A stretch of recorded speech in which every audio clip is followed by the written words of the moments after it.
Is Kevin Costner's career disappearing over the horizon, just like his Yellowstone character?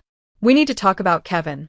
When seen earlier this month in the return of Paramount's mega hit, Yellowstone, Kevin Costner's character was slumped on the floor dead, allegedly from a self-inflicted gunshot wound.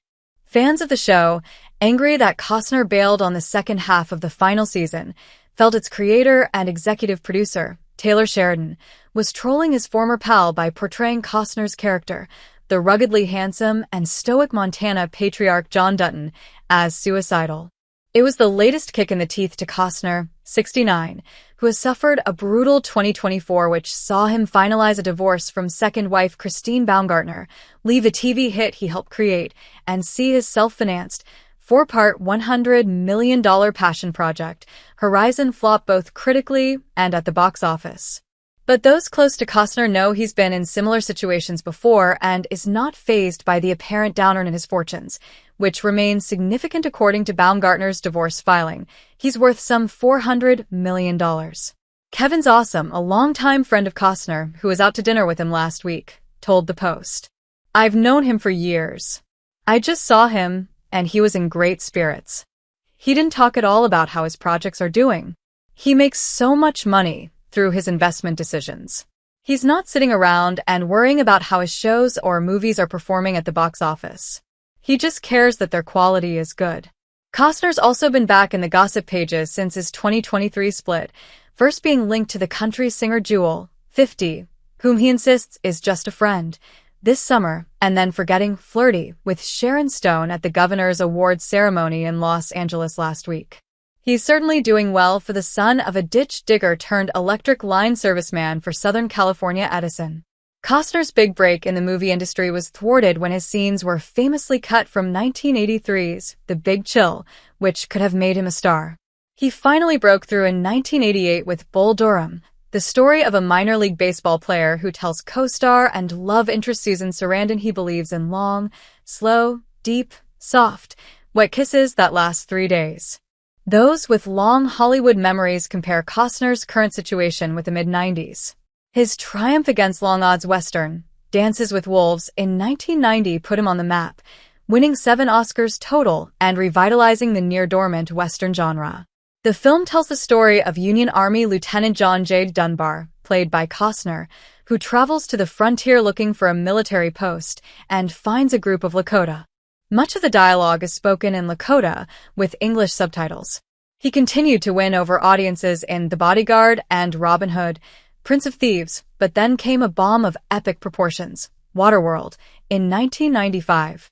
It was the then most expensive movie ever made, costing $175 million and becoming a Hollywood punchline for the rest of the decade.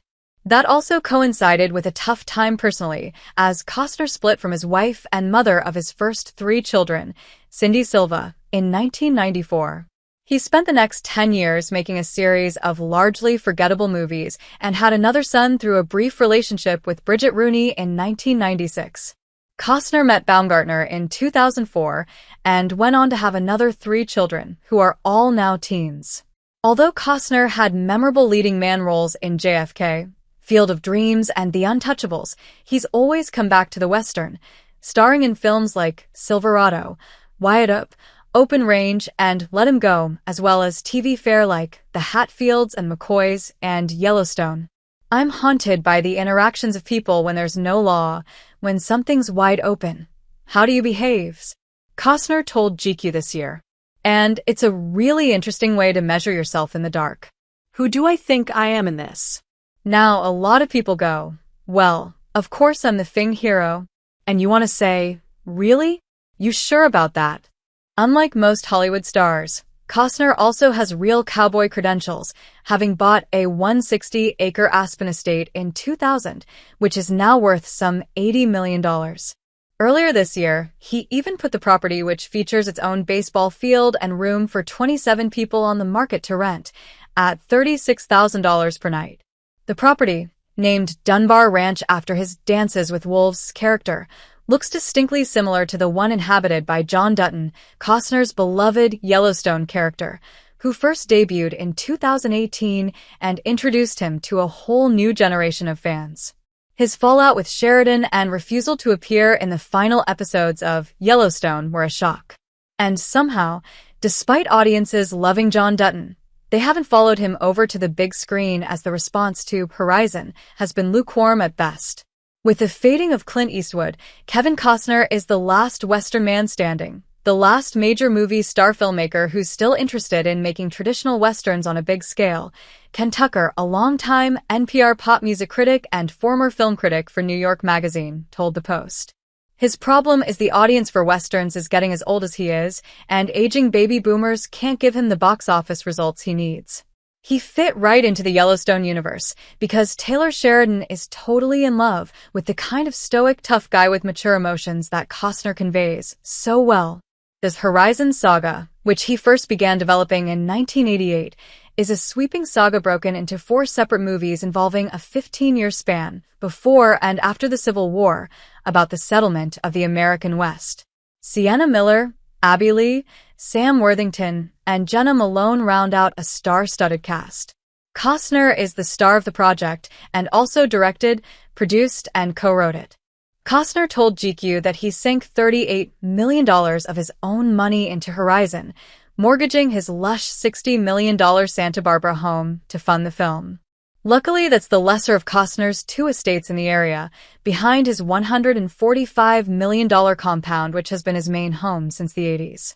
Costner admitted he had an obsession with Horizon, at one point comparing his insistence on taking on the huge project to the literary character Captain Ahab self-destructively pursuing the great white whale in Moby Dick. The white whale obsessed him so much that he would take everybody down with them, he told GQ, but adding, however, "I take nobody down with me. I take the risk myself." Having suffered failure before, Costner is reflective but unafraid, adding, "I've taken big bites out of life. Life's taken big ones out of me, right?"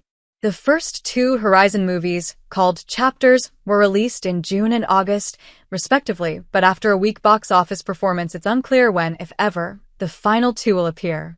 Costner told The Hollywood Reporter in May he'd shot a few days of Chapter 3-inch and had enough money to shoot maybe a week more. "They're going to happen regardless, but they're not already funded," Costner admitted to GQ.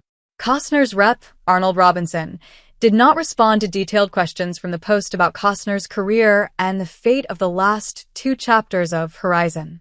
Veteran entertainment journalist and TV producer Brian Balthazar said Costner is far savvier than people may give him credit for, given his years of experience in Hollywood. Costner has seen quite a few commercial successes in his long-term career, and it's afforded him the chance, now more than ever, to think of his professional decisions as artistic endeavors without as much concern about the net financial gain.